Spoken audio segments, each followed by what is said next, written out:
Hello guys, welcome to another video in which we would be discussing about how to sync Apple Watch workout to Strava. Are you having trouble syncing your Apple Watch workout to Strava? Don't worry, in this video we'll help you find a solution for it. Just follow these easy steps.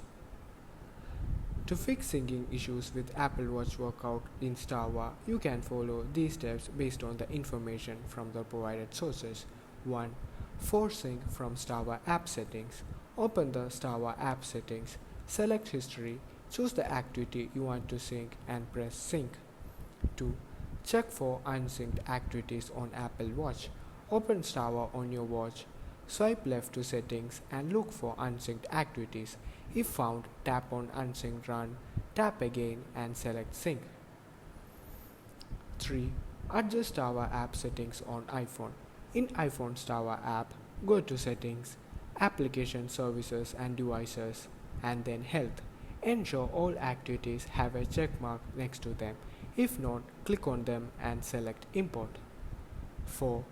Directly sync Apple Watch workout to Strava. From the Strava app, tap the gear icon, select application, services and devices, then tap health. Toggle automatic to sync Apple Watch workouts with Strava directly.